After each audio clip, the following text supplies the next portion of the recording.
I have prayed for thee. If God prays for you, who else would you want to pray for you? If God prays for you, I have prayed for thee.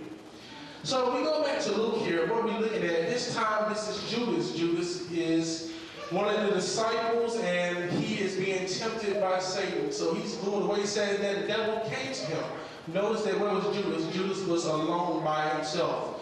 And Satan came to him to entice him to go and betray Jesus. So many times I just remember, and it was kind of it stuck out to me when I read this story, this particular time, that many times we remember that they said that when Jesus betrayed Jesus for 30 pieces of silver. But if you notice when we read here tonight, it actually said that they gave him the money as a bonus.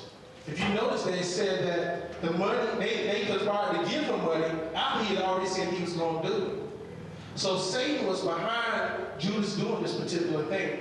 And as Judas went on to plot to kill Jesus, we know the story that he went on and he plotted to kill Jesus. But why did the priests want to kill Jesus? Because they feared that they lost the power of the people. Because Jesus was gaining more and more power amongst the people, and people knew about the miracles and the different things that he was doing throughout. They knew about how he was healing the sick and he was raising the dead. Yeah. But what happened was that once the people found, the priests found that out. And remember, these were priests. These are the same people that were set aside to do these type of things.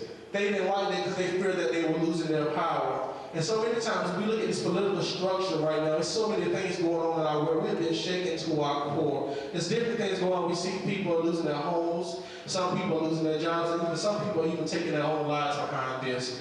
And if you look at this particular subject here, though, they were talking about that they was fear of the loss of power. So therefore, they got Judas to go kill Jesus. And if you notice, they got Judas to betray Jesus. Judas was actually what? One of God's own chosen. So they didn't go outside the church to pick somebody to come to plot against them. He used somebody who was in the church. He used somebody who was closest to him. And I just want to come and let us know tonight, we have to be careful, especially in this day and time that we live, because so many different things are going on and we're working on our emotions and things like that. But sometimes Satan can slip in. He can slip in subtly and get us to betray our own selves and therefore betray God, and we'll be just like Judas was.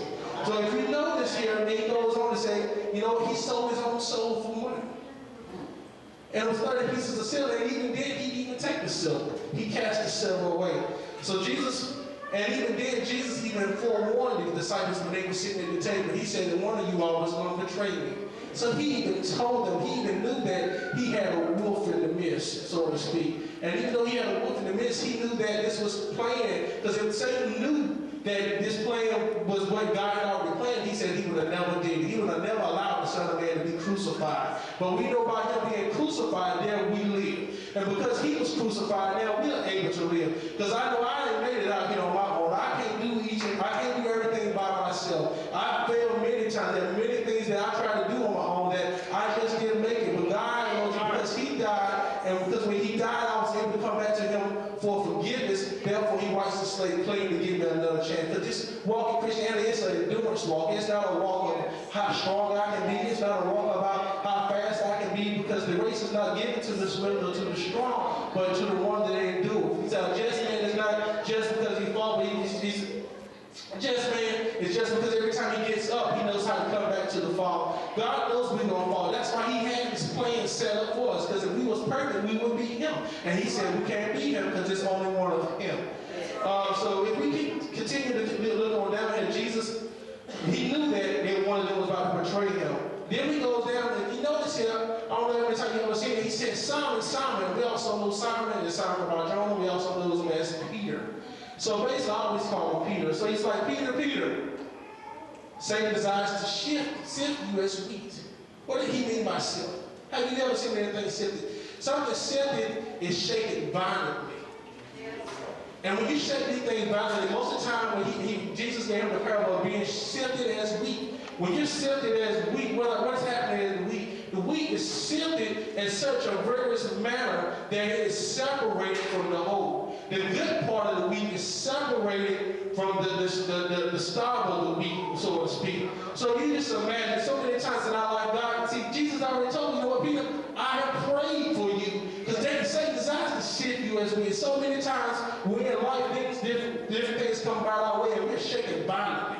Whether it's in our finances, whether it's in our home, sometimes it's in our bodies, sometimes it's in our jobs. But we have to remember that Jesus has prayed for me that my faith faileth not. And you remember just that if you continue, what happens is if Satan gets his hand on you and he gets to sift you as he desires, he's just going to separate you from the love of God. The reason he wants to sift you because if he knows he can get you separated from the love of God, therefore you will not talk to him and then you will not be inspired to know, you know what, no matter what happens or what goes on that I can make it. No matter what goes on in my life that I can stand on God. No matter what goes my way, oh God, Lord Jesus, whether it take my home or not, oh God, because you already told me prior to then that you never see the righteous forsaken nor his seed begging for bread. Oh God, you told me already that in that day that their day was coming, oh God, that day you day that they would be cut down like grass, oh God. All I have to do is hurry the faith and hold out the know, Lord Jesus, that you will do exactly what it is that you said, oh God,